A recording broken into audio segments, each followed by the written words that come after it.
ہیں آج تک روئے ہستی پہ روشن اپنے نشان۔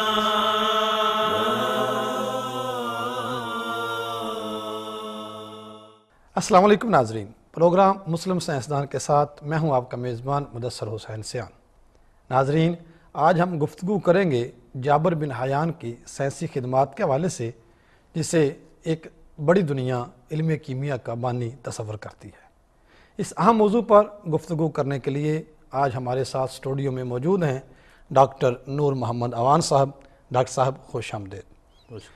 ناظرین، ڈاکٹر صاحب MSc میتھ، LLB اور اسلامک کنٹریبیوشن ٹو سائنس کے موضوع پہ PhD ڈگری کے حامل ہیں اور کئی ایک کتب کے مصنف ہیں، کئی ایک ریسرچ آرٹیکل بھی لکھ چکے ہیں۔ آئیے ان سے گفتگو کا آغاز کرتے ہیں۔ ڈاکٹر صاحب، جابر بن حیان ایک عظیم سائنسدان، ایک عظیم کیمیاء دان، یہ کہاں پیدا ہوئے، ان کے اساتذہ کون تھے اور ان کی ابتدائی زندگی کیسے گزری؟ جابر بن حیان کا زمانہ 725 عیسوی سے لے کے 805 اور بعض کتب کے مطابق 810 عیسوی تک کا ہے۔ جابر بن حیان کا پورا نام ابو عبداللہ یا ابو موسیٰ جابر بن حیان الکوفی الطرطوسی اور بعض کتب میں ساتھ الصوفی کا لقب بھی ساتھ لگایا گیا ہے۔ جیسا کہ اس کے نام سے ظاہر ہے، یہ کوفہ کے رہنے والے تھے اور ان کے باپ حیان جو تھے وہ پہلے ادویات سازی کا کام کرتے تھے۔ اس کے بعد بعض کتب میں یہ بھی موجود ہے کہ انہیں خراسان میں کسی سرکاری عہدے پر بھیجا گیا تھا۔ جابر بن حیان کے اساتذہ کے بارے میں زیادہ معلومات تو نہیں ہیں، لیکن ایک ان کے اساتذہ میں سے حضرت امام جعفر الصادق کا نام بہت نمایاں ہے۔ جابر بن حیان کی بہت ساری کتب جو ہے ان میں حضرت امام جعفر الصادق کا ذکر موجود ہے، اور ان کی ایک تلخیص یا سمری ڈسمرا پرفیکشنس یہ جرمن زبان میں پبلش ہوئی ہے 1928 میں۔ اس میں حضرت امام جعفر الصادق کے حوالے بھی موجود ہیں، اور جیسے ہم تبصرہ کہتے ہیں وہ بھی انہوں نے لکھا ہوا ہے، اور اس پہ بہت زیادہ پھر ریسرچ اور تحقیق کی گئی ہے۔ تو ایک ویسٹرن تھے کرلاؤس، انہوں نے جابر بن حیان پہ بہت زیادہ کام کیا ہے۔ انہوں نے بھی نتیجہ خاص کیا ہے کہ حضرت امام جعفر الصادق ان کے اساتذہ میں سے تھے۔ خود بھی اس کے حوالے دیتے ہیں کہ وہ شاگرد حضرت امام جعفر الصادق کے، تو کوفہ کے رہنے والے تھے، امام جعفر الصادق کے شاگرد تھے اور بہت سارے علوم کے ماہر تھے۔ اچھا ڈاکٹر صاحب، مسلمانوں سے پہلے جو سائنسی علوم تھے یہ یونانیوں کے ہاں بڑے معروف تھے، اور یہ کہا جاتا ہے کہ مسلمانوں نے یہ وراثت یونانیوں سے حاصل کی۔ آپ کیا سمجھتے ہیں مسلمانوں اور یونانیوں کی سائنس میں بنیادی فرق کیا ہے؟ یہ بہت ہی خوبصورت سوال ہے۔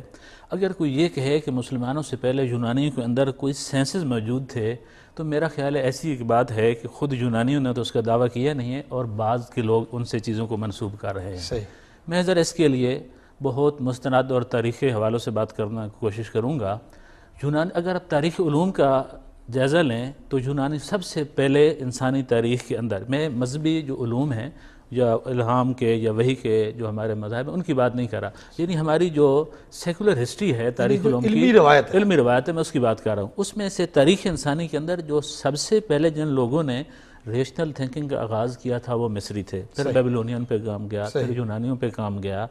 یونانیوں نے قطعاً کسی سائنس کی بنیاد نہیں رکھی، انسانی سوچ کا ایک ارتکاز تھا۔ وہ بیبلونین سے ہوتا ہوا جب ان کے پاس آیا تو انہوں نے صرف منطق یا فلسفہ کی حد تک انسانی سوچ اور فکر کو ڈیولپ کیا ہے، نہ انہوں نے خود یہ دعویٰ کیا ہے۔ اور میں اس کا حوالہ دیتا ہوں کہ رابرٹ بریفالڈ نے اپنی تشکیل انسانیت میں بہت اچھے طریقے سے اس کو لکھا، جارج سارٹر نے لکھا، یہ جتنی تاریخ علوم کے لوگ ہیں انہوں نے کہ یہ یونانیوں کا جو علوم تھا یہ منطق یا دلیل یا قیاس کی حد تک تھا۔ میں اس کی کچھ آپ کو مثال بھی کوٹ کر دیتا ہوں تاکہ ناظرین کے لیے بات سمجھنے میں آسانی ہو۔ دیکھیں جالینوس، جسے حکمت کا بانی کہا جاتا ہے طب کے اندر، بڑا ایک نام ہے یونانی، انہوں نے کہا کہ انسان جو عورت ہے اس کے جو جبڑوں کی جبڑے کی ہڈی ہے یہ مرد کی 2 ہوتی ہیں اور اس کی 1 ہوتی ہے۔ اسی طریقے سے دانتوں کے بارے میں ارسطو نے کہا، زمین کے بارے میں کہا کہ زمین جو ہے نا ساکن ہے وغیرہ وغیرہ۔ تو انہوں نے خود کبھی یہ دعویٰ کیا ہی نہیں۔ اور جو تجرباتی سائنس ہے،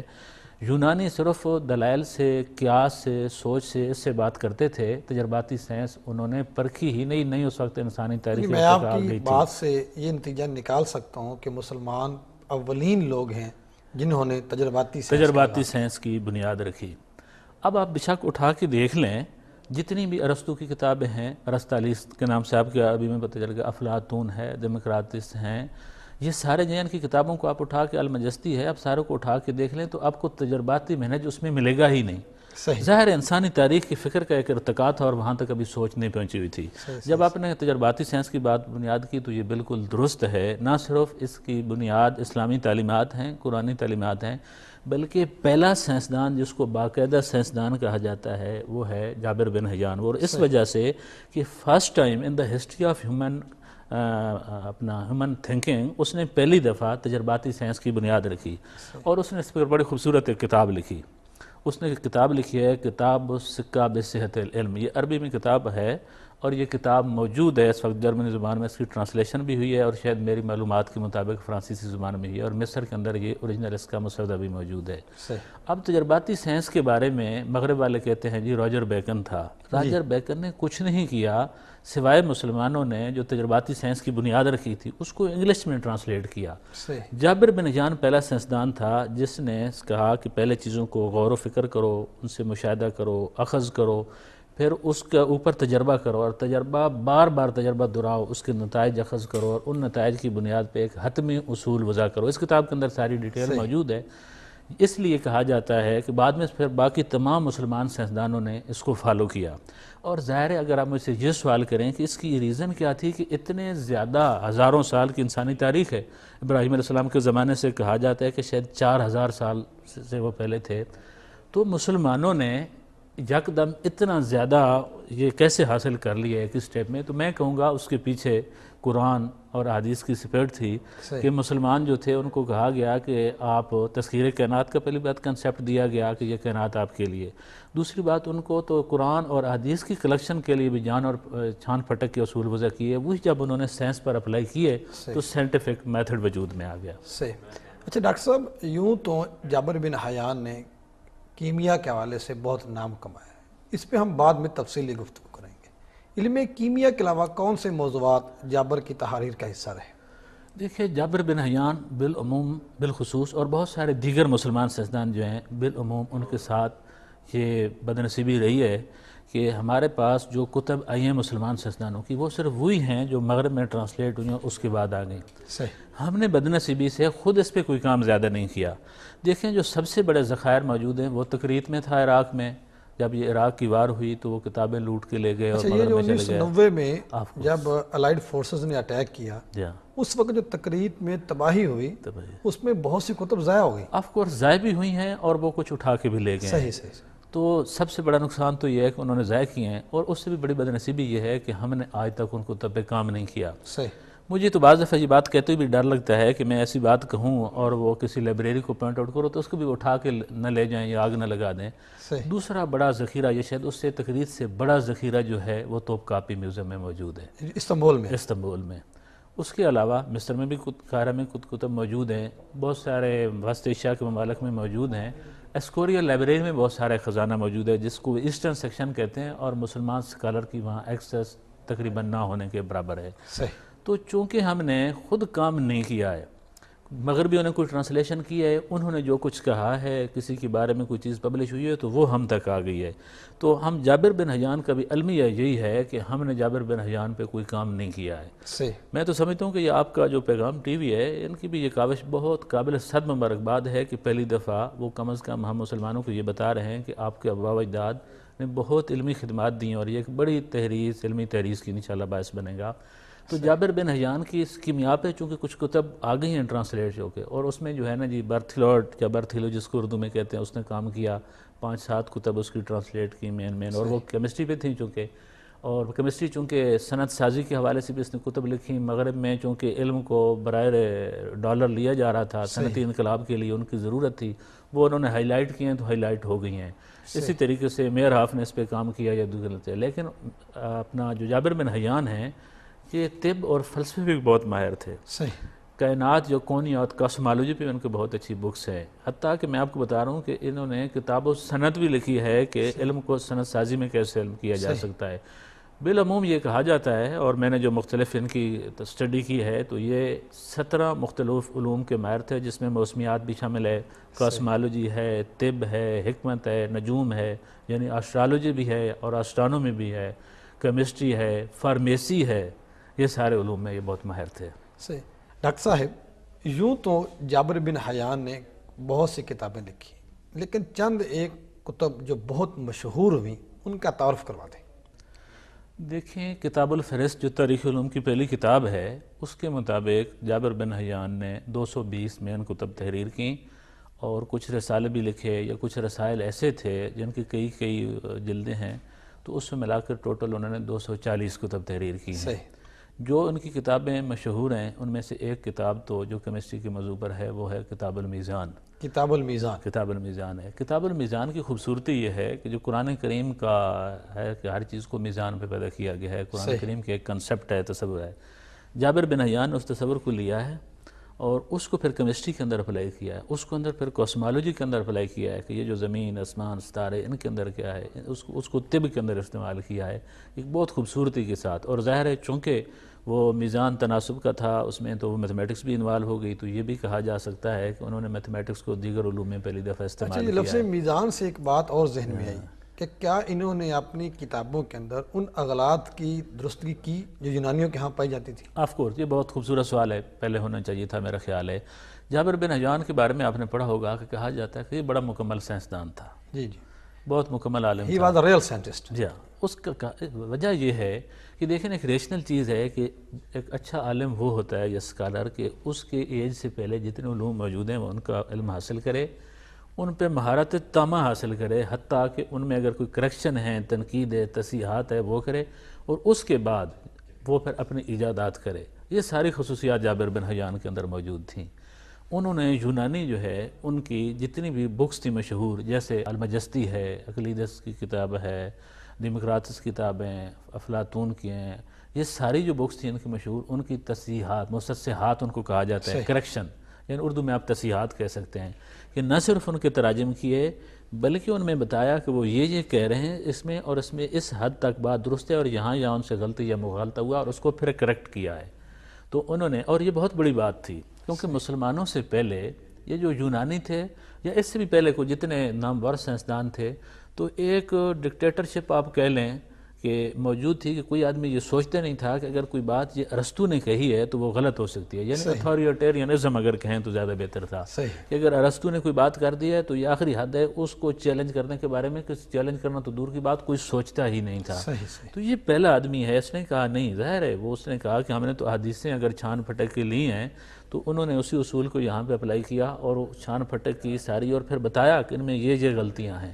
تو مصححات ایک پوری، اور انہوں نے سب مشہور لوگوں کے لکھی ہیں جیسے کہ میں نے آپ کو بتایا ہے، اور ان کی غلطیوں کے بعد پھر ان علوم میں خود آگے ایجادات کیے ہیں، دریافتیں کی ہیں، کنٹریبیوشن کیا ہے آگے۔ اچھا، کتاب المیزان کے علاوہ کی اور کتب؟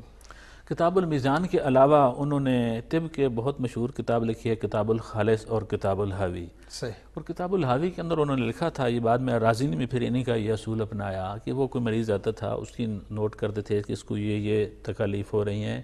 یہ بیماری ہے، اس کو میں یہ ادویہ دے رہا ہوں، پھر وہ باقاعدہ نوٹ کرتے تھے پورا کہ اس کا پھر کیا ایفیکٹ کیا ہوا۔ اس کے علاوہ انہوں نے ادویہ سازی پہ بھی بہت خوبصورت کتابیں لکھی ہیں، اور انسانی جسم کے جیسے کتاب النبض ہے، کتاب الدم یعنی خون کے بارے میں ہے، یہ بھی آپ نے سنا ہوگا کہ مغربیوں کے بارے میں کہا جاتا ہے کہ جی فلاں نے نظام خون جو ہے نا جی دریافت کیا ہے۔ کتاب موجود ہے ان کی، کتاب الدم، خون کے اوپر، کہ خون میں بیماریاں کیسے آتی ہیں اور خون وہ حرکت کیسے کرتا ہے۔ یہ ہمارے ناظرین کے لیے ایک نئی بات ہے کہ دوران خون کا جو نظام ہے، جو تصور ہے، اس کا آغاز جابر بن حیان نے کیا۔ آف کورس انہوں نے اس پہ باقاعدہ کتاب لکھی ہے، گو کہ پھر اس کو بہت ڈیٹیل کے ساتھ کہ یہ کہاں جاتا ہے، کیسے کیسے کام کرتا ہے، بعد میں اسپین کے مسلمان سائنسدانوں نے اس پہ ڈاکٹر صاحب ہماری گفتگو جاری ہے، ایک بریک کا وقت ہو گیا ہے، ناظرین ہمارے ساتھ رہیے گا، حاضر ہوتے ہیں بریک کے بعد۔ ہے آج تک روئے ہستی پہ روشن اپنے نشان،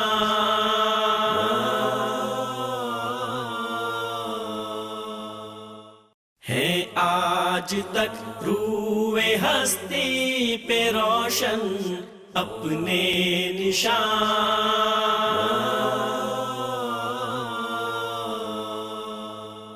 ویلکم بیک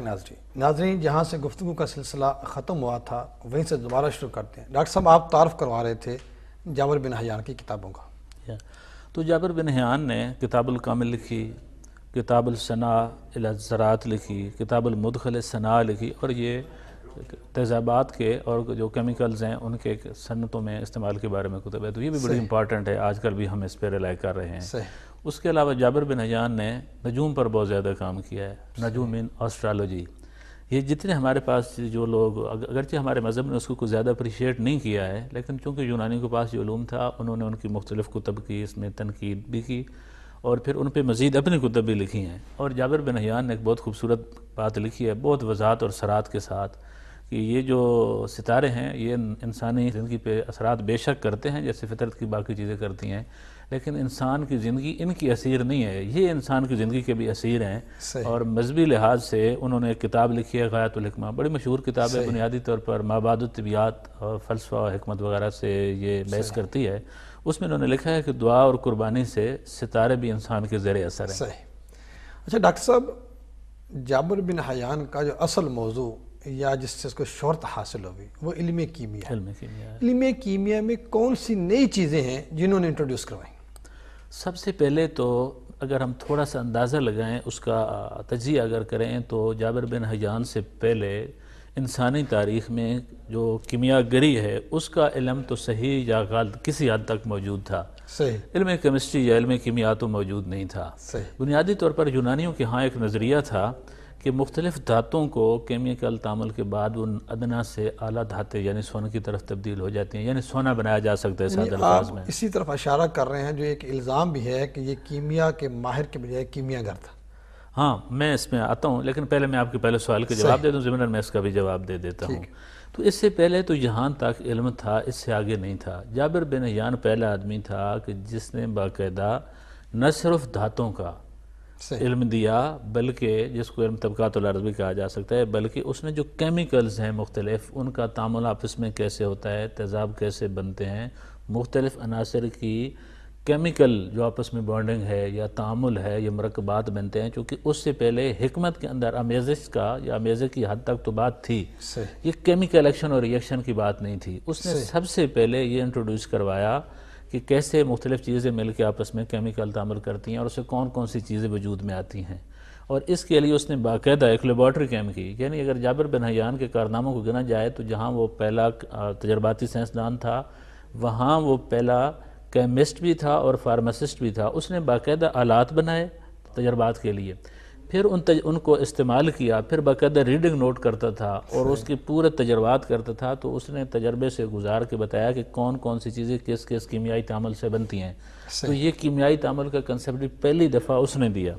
پھر اس نے مختلف تیزابات بنوائے، گندک کا، شور دھات وغیرہ، کافی سارے 6-7 تیزابات بنائے۔ پھر اس نے یہ بھی تفریق اس نے دی ہے کہ الکلائن یا اساس کیا ہوتا ہے۔ تو یہ جو مختلف چیزیں جو کیمسٹری کی بہت بنیاد ہے، آج بھی دیکھیں نا کیمسٹری کیا ہے، باقی تو سارے تعامل ہیں، یعنی تیزاب اور اساس بھی ہی بنیاد اور بحث کر رہی ہے، تو یہ سارے اس نے ایجاد کیے۔ باقی چیزوں سے میں دوبارہ آپ کو وہ چونکہ بہت امپارٹنٹ سوال ہے، میں اس کا جواب دوں گا اور بہت اختصار سے۔ کہا جاتا ہے، اور یہ مغربی ہمارے جو مسلمان سائنسدان ہیں، چونکہ ہم نے تو خود پڑھا نہیں ہے، اسٹڈی نہیں کیا ہے کہ انہوں نے کیا کیا ہے، تو وہ جو پڑھتے رہتے ہیں ان کی مہربانی کی، ہماری کچھ کتب بھی انہوں نے پبلش کر دی ہیں بابا اجداد کی، مگر وہ ساتھ مستشرقین جو ہیں وہ اعتراضات بھی کرتے رہتے ہیں۔ وہ عجیب قسم کے اعتراضات کرتے ہیں، کبھی تو کسی کو کہہ دیں گے جی یہ مجوسی تھا جی، مسلمان تھا نہیں، کبھی کہیں جی یونانیوں کا شاگرد تھا جی، کبھی کہہ گئے جی یہ تو اوریجنل ان کی تھاٹس نہیں تھی، یہ تو فقط مقلد یا فالور تھے۔ ان میں ایک یہ اعتراض بھی ہے جابر بن حیان کے اوپر کہ وہ کہتے ہیں کہ یہ کیمیاگر تھا جی، وہ تو سونا بنانے کی لگن میں ساری زندگی لگا رہا۔ اس کا ایک بڑا اچھا جواب تو جارج ہارٹن نے دیا ہے کہ اگر اس کا مطمع نظر یا مقصد جو کچھ بھی تھا، دیکھنا تو یہ چاہیے کہ اس نے ایجادات کیا کی اور ان کی کیا ویلیو ہے۔ جہاں تک اس کی میں ذرا بنیاد کی طرف بھی چلا جاؤں کہ یہ اعتراض کہاں سے آیا، تو جابر بن حیان سے پہلے میں نے آپ کو پہلے بتایا کہ مسسحات اس نے یونانیوں کیے، چونکہ یونانی اور دیگر لوگوں کا خیال تھا کہ ادنا سے ادنا دھات کیا ہے اور اس کو مختلف کیمیائی تعامل سے گزار، یعنی اس کا مختلف جو اثرات ہیں زمانے کے، اس کے بعد وہ ایلیویٹ ہو کے سونا بن جاتی ہے۔ مختلف لوگوں کا یہ خیال تھا کہ یہ جو مدت ہے زمانے کی سکے سے سونا بننے کو، تو اس کو کسی عمل کے ذریعے کم کیا جا سکتا ہے۔ یہ پہلے کا علم تھا کیمیاگری کا، چونکہ کیمیا گری پہ جو کتب موجود تھیں اس کا جابر بن حیان نے ان کا نہ صرف ترجمہ کیا، شرح کی، بلکہ ان کی تنقید بھی کی۔ صحیح۔ اب دیکھیں نا، بالفرض آپ ایک کتاب لکھتے ہیں، صحیح۔ میں اس کتاب کے ساتھ اتفاق نہیں کرتا مگر میں اس کی شرح لکھتا ہوں، تو میں نے یہی لکھنا ہے نا کہ مدثر صاحب نے یہ کہا، یہ کہا اور یہ کہا، تو بھائی وہ میرا نظریہ تو نہیں بن جاتا۔ جی جی۔ جابر بن حیان نے جو یونانیوں کی کیمیا گری کی کتب پہ شرح لکھی ہیں، اس کی بنیاد پہ اعتراض اس لیے نہیں دیا جا سکتا کہ اس نے پھر باقاعدہ سائنسی اصول تحقیق، ایکسپیریمنٹل سائنٹیفک میتھڈ، اپنی پوری اس پہ کتاب لکھی، پھر اس کو لیبارٹری کیمپ کی، پھر اپلائی کیا، اور اس نے کہیں بھی نہیں کہا کہ یہ سونا بن سکتا ہے۔ صحیح۔ اچھا ڈاکٹر صاحب، ابھی آپ نے ذکر کیا کہ جابر بن حیان نے کئی ایک نئی چیزیں ایجاد کی، ان میں کچھ چیزیں ایسی ہیں جو آج بھی استعمال ہو رہی ہوں؟ اگر آپ اب جائیں نا کسی فارمیسسٹ کے پاس، صحیح۔ تو یہ جو ہماری ادویہ سازی ہے، جیسے کہ میں نے پہلے اشارتاً کہا کہ یہ پہلے صرف آمیزش سے چیزیں بنتی تھیں، چونکہ کیمیکل تعامل کا تو کنسیپٹ ہی نہیں تھا، کیمیکل ریئیکشن کیسے ہوتا ہے، کیوں کا رہتا ہے، کیسے کنٹرول کیا جا سکتا ہے، کیا نتائج ہوتے ہیں، اس کے بارے میں تو پہلے کوئی اویئر بھی نہیں تھا، کسی کی معلومات میں نہیں تھا۔ صحیح صحیح۔ جابر بن حیان پہلا آدمی تھا جس نے ایک باقاعدہ لیبارٹری کیمپ کی اور اس کے اندر یہ سارے کیمیکل پروسیس کیے، اس کے اصول، اس کے کلیات، نتائج، قواعد و ضوابط مربوط کے۔ وہ جابر بن حیان نے پھر اس کو ادویہ سازی میں استعمال کیا۔ تو آج بھی ہماری جتنی ایلوپیتھک میڈیسن ہیں ان میں سے تقریباً 90% یہ ڈاکٹر زیادہ بہتر بتا سکتے ہیں، لیکن وہ کیمیکل تعامل سے ہم بنا رہے ہیں۔ صحیح۔ تو یہ جابر بن حیان کا ایجاد کرتا تھا اور اب بھی ہم اس کو استعمال کر رہے ہیں۔ اچھا، آپ کی گفتگو سے کیا یہ میں اندازہ لگا لوں کہ علم کیمیا اور ادویہ سازی کا چولی دامن کا ساتھ ہے؟ آف کورس، اب تو چونکہ چیزیں بہت دور چلی گئی ہیں نا، جب ابتدا میں چیزیں ایجاد ہوئی ہیں تو پھر ظاہر ہے کہتے ہیں نا کہ علم کا ایک بنیادی تنہ تو ایک ہی ہوتا ہے، آگے پھر شاخیں پھیلتی جاتی ہیں، تو ظاہر ہے یہ جو فارمیسی ہے اور کیمسٹری ہے یہ ساتھ ساتھ تھے، اب تو پھر یار اس کی بہت ساری اور۔ اچھا، آپ نے کچھ تیزابوں کا ذکر کیا، کہتے ہیں کہ تیزاب ایسا ہی بنایا جس نے اس کا نام بھی خود ہی رکھا، جسے غالباً ماء الملوک کہتے ہیں، تو یہ تیزاب کس حوالے سے تھا؟ ماء الملوک بیسیکلی اس نے 6-7 تیزاب بنائے، تو سونے کو صاف کرنے کے لیے اور دھونے کے لیے جو اس نے ایک تیزاب ایجاد کیا تھا، بنایا تھا اسپیشلی۔ جی جی۔ تو چونکہ دھاتوں کی سردار دھات ہے جی جی سونا، اور ہر زمانے میں اس کو کرنسی کے طور پر بھی استعمال کیا جا رہا ہے اور زیورات کے طور پر بھی اس کو استعمال کیا جاتا ہے، ریزرو کے طور پر استعمال کیا جاتا رہا ہے۔ تو اس کو دھونے کے لیے جو ایک اس نے تیزاب بنایا تھا، تو وہ چونکہ تمام دھاتوں کا سردار تھا سونا، اس کو دھونے کے لیے جو تیزاب بنایا گیا تھا اس کو ماء الملوک کا نام دیا گیا تھا۔ صحیح۔ اچھا ڈاکٹر صاحب، کیمیا کا استعمال بہت زیادہ انڈسٹری میں ہوتا ہے، تو جابر نے وہ کون سی چیزیں ایسی ایجاد کی جو آج بھی انڈسٹری میں استعمال ہو رہی ہیں؟ دیکھیں، ہم نے 2-3 دفعہ پہلے ذکر کیا ہے کہ اس نے اساس اور تیزاب کیے، گندک کا تیزاب ہے یہ اس نے ایجاد کیا، اسی طریقے سے 5-6 اور انہوں نے تیزابات کیا، اور یہ آج بھی۔ میری مراد یہ ہے کہ ہم نے یہ پڑھا ہے، یہ سنا ہے کہ یہ وارنش ایجاد کی، یہ کپڑے کو زنگ لگنے سے محفوظ کیا، میرا سوال اس طرف ہے۔ میں آپ کو اسی طرف آپ بتا رہا ہوں کہ انہوں نے 6 مختلف تیزابات کیے، اور یہ وارنش آف کورس اس میں کی، کپڑا کیسے رنگا جاتا ہے، حتیٰ کہ بالوں کو کیسے رنگا جا سکتا ہے، چیزوں کو زنگ سے کیسے محفوظ بنایا جا سکتا ہے، لیکن یہ چونکہ زنگ اور کپڑا رنگنا اور یہ چونکہ چھوٹی چیزیں تھی، تو میں ذرا آپ کو مختصر وقت ہے تو زیادہ بنانا تھا کہ تیزاب اور اساس یہ بنیادی چیزیں تھیں، پھر بنیادی چیز اس کے کیمیکل تعامل تھے جو اس نے کیا، جو آج تک استعمال کر رہے ہیں، پھر وہ اصول تھے کہ کس طرح سے سائنسی کیمیائی تعامل کو کنٹرول کیا جا سکتا ہے، اس کے لیے جو آلات تھے وہ آلات آج بھی وہی استعمال ہوتے ہیں جو اس وقت اس نے ایجاد کی تھی، تو یہ بڑی امپورٹنٹ چیز تھی۔ ڈاکٹر صاحب، ابھی ہم نے خاصی طویل گفتگو کی ہے یونانی اور مسلم سائنسدانوں کے انداز فرق میں، کہ وہ کس انداز سے سوچتے تھے اور ہم کس انداز سے سوچتے تھے، اور آپ نے بڑی وضاحت سے یہ بیان کیا ہے کہ دونوں میں بنیادی فرق کیا ہے۔ تو پھر کیا وجہ ہے کہ یہ آج تک یہ سمجھا جاتا ہے کہ مسلمانوں نے علوم انہی سے حاصل کیے ہیں؟ یہ تصور قائم کیسے رہ گیا؟ دیکھیں، یہ آپ نے اورینٹلزم پہ کبھی پڑھا ہوگا، اورینٹلزم پہ چرچ کونسل آف وینا 1629 میں قائم کی گئی، وہ اس پہ ریسرچ تحقیق کرتے رہے، پھر 200-250 سال انہوں نے عربی علوم حاصل کی، عربی زبان سیکھی، پھر مسلمانوں کے علوم حاصل کیے، وہ باقاعدہ اس پہ پرپسفلی آگے چلتے رہے کہ کس طریقے سے مسلمانوں کی چیزوں کے اوپر اعتراضات کیے جا سکتے ہیں۔ دوسری بات یہ ہے کہ مغربیوں کا ایک جرنل ایٹیٹیوڈ ہے، اس پہ ایک میرا القلم میں مکمل ریسرچ پیپر بھی پبلش ہوا ہے، کہ وہ بنیادی طور پر چونکہ انہوں نے ہم سے چیزیں لی ہیں، وہ اور وہ ظاہر ہے آپ کو ایک جو ہمارا مسلمانوں کو تو تسلیم کرنے سے انکار کرتے ہیں، اور قرآن کریم نے بھی یہ بات بڑے وضاحت سے بیان کی گئی ہے۔ بنیادی طور پر Muslim contribution to minimize the Muslim contribution to sciences, وہ اس قسم کی مختلف جو ہے نا جی وہ ہیلہ سازی آپ کہہ لیں وہ کرتے رہتے ہیں۔ آپ دیکھیں کہ تاریخ علوم کے اندر جو پہلی کتاب ہے، اس سے ایک پہلی کتاب لکھی گئی تھی لیکن وہ کوئی اتھینٹک بکس نہیں تھی، پہلی کتاب تاریخ علوم پر جو لکھی گئی وہ ہمارے سامنے موجود ہے، کتاب الفہرست۔ صحیح۔ یہ 980 یا 81 میں لکھی گئی ہے، اور مسلمانوں کا آپ کو پتہ ہے کہ اصول تحقیق کا ایک بہت زبردست انداز تھا۔ جتنی بھی آپ نے تاریخ علوم اگر پڑھنی ہے تو آپ نے اس کتاب سے گزر کے جانا پڑے گا۔ مسلمانوں نے کشف الظنون لکھی، وفات الجان ابن خلقان کی ہے، بہت ساری ہیں، میں آپ کو مغرب کے حوالے دے دیتا ہوں۔ مغرب میں آپ دیکھیں نا جارج سارٹر نے لکھا ہے، اگرچہ اس نے ایف اینڈ بٹس لگانے کی کوشش کی ہے لیکن ظاہر ہے ایک خاص حد سے زیادہ آپ نگیٹ نہیں کر سکتے ہیں، وہاں پہ ساری چیزیں آپ کے پاس موجود ہیں۔ اسی طریقے سے بل ڈورنٹ نے لکھا ہے، وہاں چیزیں آپ کے پاس موجود ہیں ساری، اور سب سے بڑھ کر کے ہماری اپنی آباء و اجداد کی جو کتب ہیں وہ پبلش ہوئی ہیں، ہمیں خود اس کو اوریجنل ریفرنس تک جانا چاہیے۔ اب یہ جو مغربی ہیں وہ ظاہر ہے ان کو منیمائز کرنے کے لیے طرح دیکھیں نا، بعض دفعہ وہ کیا کہیں گے، جابر بن حیان کا انگلش زبان میں دیکھیں وہ کیا کہتے ہیں، جیبر۔ اب وہ ایسے لگتا ہے کہ یہ شاید کوئی برٹش ہے، وہ ذہنی طور پر یہ ماننے کے لیے تیار ہی نہیں ہے۔ اسی طریقے سے ابو علی سینو کو ایویسینا لکھ دیں گے، بعض دفعہ ان کو کہتے ہیں جیسے محمد بن موسیٰ الخوارزمی جو ہے اس کو لکھ دیا ہے کہ یہ المجوسی، اور کہا دیا کہ یہ تو مسلمان نہیں تھا جی، یہ یہودی تھا۔ تو اس نے پہلی بات تو ہے کہ میتھمیٹکس میں کوئی کنٹریبیوشن کیا نہیں، اگر کیا ہے تو یہ تو یہودیوں کو جاتا ہے۔ حالانکہ ان کی جو کتاب ہے الجبر والمقابلہ، اس کے پہلے صفحے پہ انہوں نے سب سے پہلے اللہ تعالیٰ کی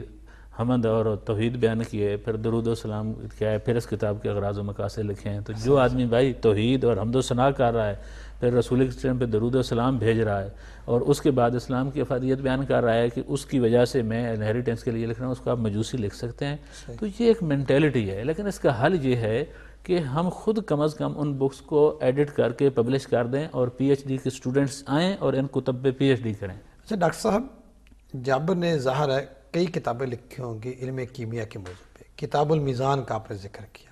اس کے علاوہ ان کی مشہور کتب جو کیمیا کے موضوع پہ ہوں اور آج بھی دستیاب ہوں؟ ان کی دیکھیں اوریجنل کتب تو قاہرہ میں موجود ہیں کچھ، لیکن میرے پاس ان کی کمپلیٹ لسٹ موجود نہیں ہے۔ اور جو کتب موجود ہیں توپ کاپی میوزیم میں، ان کی میں کچھ آپ کو بتا سکتا ہوں، لیکن ان کی بہت ساری کتب جو پارٹیکولرلی کیمسٹری کے لحاظ سے ہیں وہ انگلش اور فرانسیسی، جرمن اور لاطینی زبان میں پبلش ہو چکی ہیں،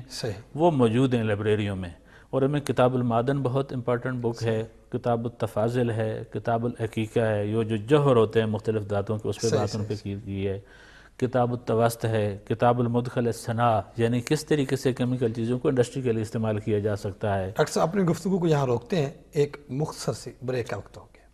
ناظرین، انتہائی اچھی گفتگو جاری ہے، ہمارے ساتھ رہیے گا، حاضر ہوتے ہیں ایک بریک کے بعد۔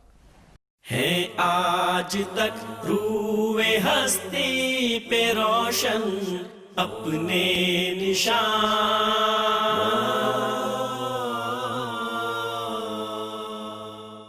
ہے آج تک روح ہستی پہ روشن اپنے نشان۔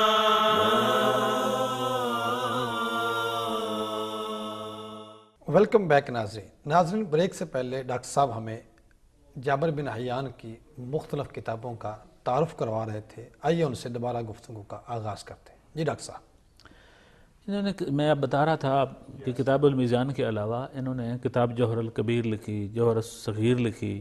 اس کے علاوہ کتاب التذکیر، کتاب التدویر، کتاب الترکیب، یہ ساری کیمسٹری کے موضوع پہ بڑی گران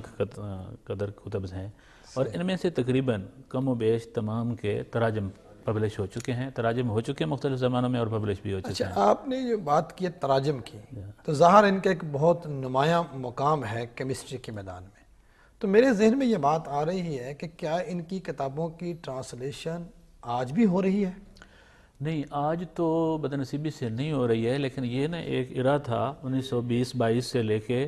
بلکہ اس سے بھی پہلے، اور یعنی 1970 تک 19ویں اور 20ویں صدی میں یہ کام ہوا، زیادہ کام اس میں ہوا۔ مختلف جو مسلم سائنٹسٹ تھے اور تاریخ علوم پہ مغرب میں بہت زیادہ اس میں کام ہوا ہے۔ اس میں جن لوگوں نے زیادہ کام کیا اس میں میئر ہاف ہے، پرتھلوٹ ہیں، اس کے علاوہ ہولمر ہے، کاربنیچ ہے، کراؤس ہے، ان لوگوں نے ان کے مختلف زبان میں تراجم کیے ہیں، صحیح صحیح اور یہ تراجم جرمن زبان میں ہیں، فرانسیسی زبان میں ہیں، لاطینی زبان میں ہیں اور انگلش زبان میں ہیں۔ صحیح اور ان میں سے جو بہت مشہور کتاب ہے اور ان کی شاید سمری ہے کیمسٹری کی کتابوں کے، برتھیلاٹ نے وہ کی ہے کیمی او میاف 1883 میں، صحیح صحیح یہ اس میں لاطینی زبان میں پبلش ہوئی ہے۔ اور ایک دوسری بہت امپارٹنٹ کتاب ہے اور یہ اس نے کراؤس نے کی ہے، لیبر ڈیس انویسٹیگا پرفیکشنس، یہ بھی جو ہے نا جی، یہ جو میں آپ کو کہہ رہا تھا نا کتاب سکہ بصحت العلم، یہ اس کا ترجمہ ہے کہ جو ہے نا ایکسپیریمنٹل سائنسز کیسے وجود میں ہے اور سائنسی طریقہ کار پہ یہ کتاب ہے، اور اس میں دیگر اس کی تلخیص بھی ہے اس کے مختلف علوم کو۔ اس کے بعد لیور ڈی انویسٹیگا پرفیکشنس ہے، ٹیسٹامین جیبرے، یہ اس کی کتاب ہے، یہ بھی لاطینی زبان کے اندر ہے۔ اس کے علاوہ کاربنیچ، یہ فرانسیسی اس نے تراجم کی ہیں، اور جو زیادہ ہے اس کا وہ 1928 سے 1883 سے لے کر 1920 اور کچھ 1950 میں بھی ہوئی ہیں۔ زیادہ تر چونکہ ان کی ضرورت یہ علم کیمیا اور صنعت سازی کے حوالے سے جو بکس تھیں انہوں نے اس کے زیادہ تراجم کی ہیں، تو جو ان کی علم طب کتب ہیں ان کے تراجم نہیں ہوئی ہے، جو نجوم پہ ان کی کتب تھیں ان کے تراجم نہیں ہوئی ہے، کاسمالوجی یا کائنات کی بناوٹ جو ہے اس پر جو ان کی کتب تھیں اس کے تراجم نہیں ہوئی ہے، منطق اور فلسفہ پہ بڑا گراں قدر انہوں نے کام کیا ہے، اس کے اوپر ابھی تک ان کے تراجم نہیں ہوئی ہیں۔ اسی طریقے سے موسمیات پہ انہوں نے کچھ کام کیا ہے، اس کے تراجم نہیں ہوئے ہیں۔ تو یہ بہت سارے، تاکہ انہوں نے مذہب پہ بہت کام کیا ہے۔ اچھا ڈاکٹر صاحب، علم کیمیا میں ایک عمل تقصید ہوتا ہے، ایک عمل تسعید ہوتا ہے۔ جابر نے اس حوالے سے جو کام کیا،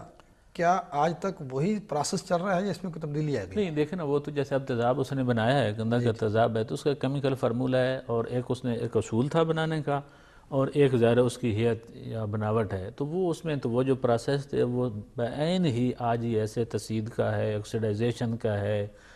کشید کا ہے، تکثیر کا ہے، یہ سارے جو اپنا کیمیکل عوامل ہیں یا پروسیسز ہیں، یہ آج بھی وہی استعمال ہو رہے ہیں مکمل طور پر۔ کچھ ایسے آلات بھی ہیں جو آج بھی استعمال ہو رہے ہیں؟ ہاں مختلف، وہ اس نے اس کی کتب کی طرح، جابر کا اصل طریقہ کار یہ تھا کہ یہ علم کو لیتا تھا، اس کے اوپر وہ پر مطالعہ کرتا تھا، پھر جو ہے نا جی اس کے آلات بناتا تھا، آلات بنا کے ان کی باقاعدہ کتب کے اندر تصاویر ہیں، یعنی پہلے تھیوری دیتا ہے پھر ایک آلہ بناتا ہے۔ یہ آلات سازی بھی اسی کو جاتی ہے کہ یہ جو میں نے آپ کو پہلے بتایا نا کہ اس نے پہلی باقاعدہ دنیا کی لیبارٹری قائم کی ہے، فارمیسی کے لحاظ سے اور کیمسٹری کے لحاظ سے، تو اس نے باقاعدہ تو وہ اپنے آلات بناتا ہے، اور مزے کی بات ہے کوئی شیشے کے بناتا ہے، کچھ دھاتوں کے بناتا ہے، کچھ مٹی کے بناتا ہے ان کی، اور بہت سارے تو وہ آج بھی بیان ہی ایسے ہی استعمال ہو رہے ہیں۔ پھر ان کا وہ بتاتے ہیں تصویر کے ساتھ۔ دلچسپی کے لیے ایک آدھ مثال دے دیں آپ۔ یہ جو ہم اس کو تیزاب اور اساس کو ملانے کے آلات ہیں اس طریقے سے، یا کیمیکل تعامل وہ جو چھڑیاں استعمال ہوتی ہیں وہ جس کے لیے، یہ جو تسعید کے لیے یہ مختلف استعمال ہوتے ہیں، تو کیمیکل ان کے نام ہیں، ان کو ناظرین کو ذرا مشکل میں ہم نہیں ڈالتے، لیکن بتانا بنیادی طور پر مقصود یہ ہے کہ وہ تصاویر بناتا ہے، پھر وہ اس کو استعمال کرنے کا بتاتا ہے کہ ان کو ایسے پکڑنا ہے، ایسے استعمال کرنا ہے، پھر وہ جو اس کی ریڈنگز لیتا ہے باقاعدہ کہ پہلا یہ فیز آئے گا، پھر یہ آئے گا، پھر ان کے ساتھ کیمیکل جو امپورٹنٹ بات ہے وہ وضاحت کرتا ہے کہ یہ دو چیزیں جو میں نے ملائی ہیں تو اس سٹیج پہ اس پہ ایسے ایسے تعامل ہوگا، ایسے اس کے آپس میں جو ہے نا جی وہ ایٹمز اور مالیکیولز اور وہ آپس میں ملیں گے، پھر اس سٹیج پہ ایسے ہوگا، اور حتمی طور پہ اتنے عرصے بعد یا اس طریقے سے فلاں چیز وجود میں آئے گی۔ تو بنیادی طور پر وہ کیمیکل تعاملز ہیں۔ صحیح۔ اچھا ڈاکٹر صاحب،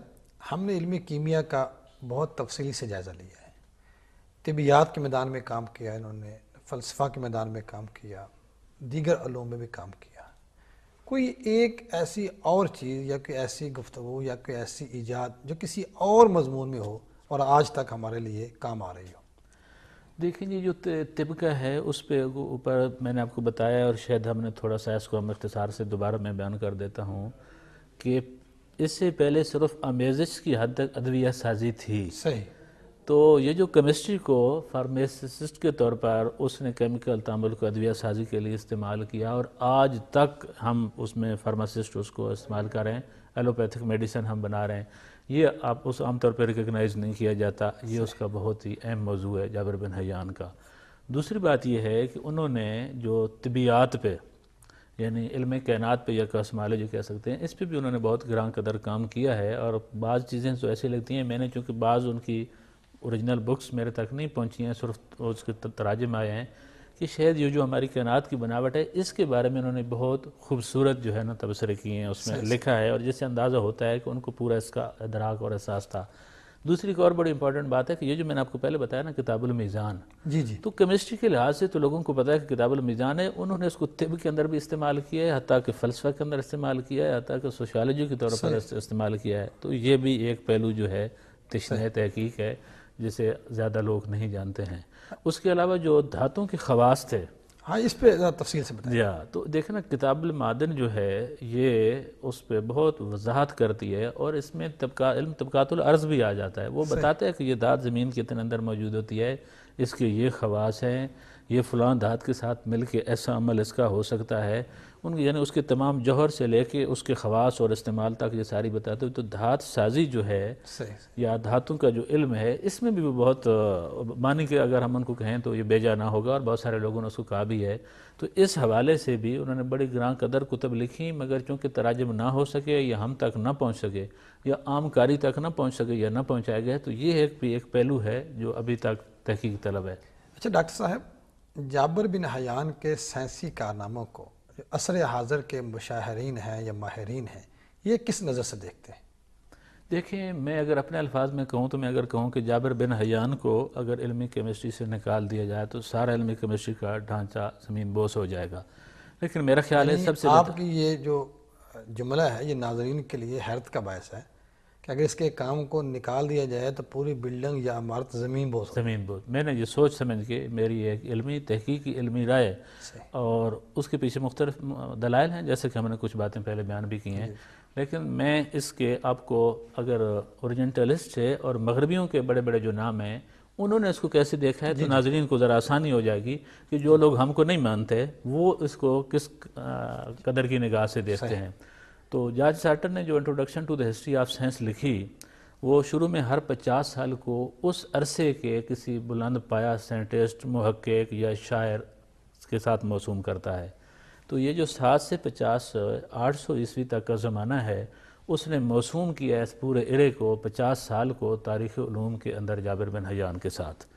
اور وہ کہتا بھی ہے کہ یہ جابر بن حیان جو ہے یہ بڑا کامل سائنسدان ہے، ٹھیک ہے، کمپلیٹ اینڈ پرفیکشن اس کو سائنٹسٹ کہا ہے۔ اس کے علاوہ جتنی بھی ہمیں اب تاریخ علوم کی کتب ہیں چاہے وہ عربک زبان میں لکھی گئیں، جیسے کہ آپ کو معلوم ہے کہ 17ویں صدی عیسوی تک تو جو علوم کی زبان تھی اور انٹرنیشنل لینگویج تھی وہ عربک تھی، بدنصیبی سے بعد میں ہم زوال میں آ گئے تو اس کو ریپلیس کیا مختلف کالونیل لینگویجز نے، بعض علاقوں میں فرانسیسی زبان میں اس کو ریپلیس کیا، بعض میں ڈچ نے، اور ہمارے بہت ساری کالونی میں تو ہمیں انگلش نے، جس کے ہم آج بھی غلام چلے آ رہے ہیں۔ تو جتنی بھی تاریخ علوم کے اندر کتب لکھی گئی ہیں، جتنی بڑی بڑی زبانوں میں لکھی گئی ہیں، ان میں سے چاہے وہ عربی میں لکھی گئی ہوں، یعنی آپ کشف الظنون کو لکھیں حاجی خلیفہ کو، وفیات العیان کو لکھیں، الاعلام کو دیکھیں، اس کے بعد تاریخ الحکماء کو لکھیں، کتاب الفہرست کو دیکھیں، جتنی ہیں انہوں نے اس کو بہت بیان کیا، لیکن یہ تو تھے مسلمان سکالرز۔ جارج سارٹر نے اس کو لکھا ہے اور بہت اس کو خراج تحسین پیش کیا ہے۔ اس کے علاوہ ول ڈیورنٹ نے اس کو کیا ہے اپنا اسٹوری آف سیولائزیشن میں۔ اس کے علاوہ کیمسٹری کی کسی بھی بڑی زبان کے اندر کوئی بھی تاریخ علوم کی مستند کتاب نہیں ہے جس میں جابر بن حیان کو خراج تحسین نہ پیش کیا گیا ہو۔ اچھا ڈاکٹر صاحب، جو آج کے نوجوان لوگ اس علم کو پڑھتے ہیں لکھتے ہیں ان کے لیے جابر کے کام میں کیا پیغام چھپا ہوا ہے؟ میں نوجوانوں کو کہوں گا کہ بھئی آپ کسی کی بات نہ جائیں، ہمارا ماضی بھی بہت شاندار ہے، ہم اس ماضی کی بنیاد پہ ایک تو خود جابر بن حیان کی طرح نئی نئی ہم ایجادات کریں اور ان ایجادات کو قرآن حکیم کی روشنی میں دنیا کی ہلاکت کے لیے استعمال نہ کریں۔ اور دوسری بات یہ ہے کہ ایک تو نئے ہم جابر بن حیان پیدا کریں، جابر بن حیان بنیں، اور اس سے پہلے جتنے ہمارے اپنے آباء و اجداد کے کارنامے ہیں ان کی جو بکس ہیں اس پر آئیں، پی ایچ ڈی کریں، ٹرانسلیٹ کریں، تاکہ آپ کو پتہ چلے کہ آپ کہاں کھڑے ہیں، آپ کے آباء و اجداد کیا تھے، اسلام کی سیولائزیشن کیا ہے، کیا یہی بات درست ہے جو مغربی تہذیب کا پراپیگنڈا ہے، یا ہمارا جو اسلام ہے اور ہمارا جو ماضی ہے اور ہمارا جو کنٹریبیوشن ٹو سیولائزیشن ہے وہ باقی تمام تہذیب سے زیادہ ہے، بدتر ہے، یا اس سے بہتر ہے؟ ڈاکٹر صاحب، ہمارا پروگرام بہت سے لوگ دیکھ رہے ہیں، ظاہر ہے ان کے دل میں اب جابر کے حوالے سے پڑھنے کی خواہش ہوگی، اس کے بارے میں جاننا چاہیں گے، تو 2-3 کتابیں ایسی بیان کر دیں، بتا دیں جو لوگوں کے لیے مطالعے کے حوالے سے مفید ثابت ہو۔ بڑی بدنصیبی سے یہ کہنا پڑتا ہے کہ اردو کے اندر تو کوئی مستند کتاب اویلیبل نہیں ہے. صحیح. قومی اردو سائنس بورڈ نے کتاب پبلش کی ہے، لیکن اتنی بڑی بدنصیبی ہے کہ شاید کوئی مغربی زاویہ نگاہ لگا کے یا کسی مغربی کا کوئی تھیسس اٹھا کے تو چیزیں لکھی گئی ہیں، اور اس میں تو پڑھنے سے ایسے لگتا ہے کہ جیسے کوئی قصداً اور ارادتاً ان کی تحقیر کرنا مقصود ہے مسلمان سائنسدانوں کی. عربی زبان کے اندر بہت سی کتب اویلیبل ہیں. کتاب الفہرست اوریجنل موجود ہے، ہمارے سامنے آج بھی موجود ہے. اس کے علاوہ بعد میں بھی بہت ساری کتب لکھی گئی ہیں، اور ظاہر ہے جابر کی اپنی کتب بھی موجود ہیں. تو اس لیے میں نے آپ کو پہلے جیسے کہ پروگرام میں کہا کہ میں طالب علم جو ہیں ان کو کہتا ہوں کہ بھائی آئیں، میں پی ایچ ڈی کراتا ہوں، وہ اسلام اور سائنس کے موضوع پر پی ایچ ڈی کریں. یہ قرآن کی، اسلام کی، مسلمانوں کی اور انسانیت کی بڑی خدمت ہوگی. یہ بکس بھی ایڈٹ ہو جائیں گے اور تاریخی علوم کا بھی لوگوں کو پتہ چل جائے گا کس نے کیا کنٹریبیوٹ کیا ہے. تو اردو کے اندر تو کم ہے، انگلش میں آمیزش ہے، ساتھ تنقید کی اور بیجا تنقید ہے. عربک کے اندر بہت کتب موجود ہیں. تو جو ہمارے ناظرین انگلش پڑھنا جانتے ہیں ان کے لیے یہ کتاب تجویز کرتے ہیں؟ انگلش پڑھنا کے لیے تو نہیں ہے، فرانسیسی میں ہے. کرلاؤس کی ریسرچ پیپرز ہیں 1928 میں پبلش ہوئی ہیں، لیکن وہ بالکل کامل نہیں ہیں. اس کے مختلف جو نظریات ہیں ان کو لکھیں، اور یہ غالباً میرے خیال میں ایکسفورڈ والوں نے یا کیمبرج والوں نے پبلش کی ہیں، اور مختلف رسائل میں بھی ہیں. تو عربک میں ہے یا فرانسیسی زبان میں بہت اچھا ان کا کام موجود ہے. انگلش میں مختصر ہے. ڈاکٹر صاحب آپ کی آمد کا بہت بہت شکریہ. ناظرین، ہمیں امید ہے کہ آج کا پروگرام آپ کے علم میں اضافے کا باعث بنے گا. انشاءاللہ اگلے ہفتے پھر ملیں گے. اس وقت تک اللہ حافظ. ہے آج تک روئے ہستی پہ روشن اپنے نشان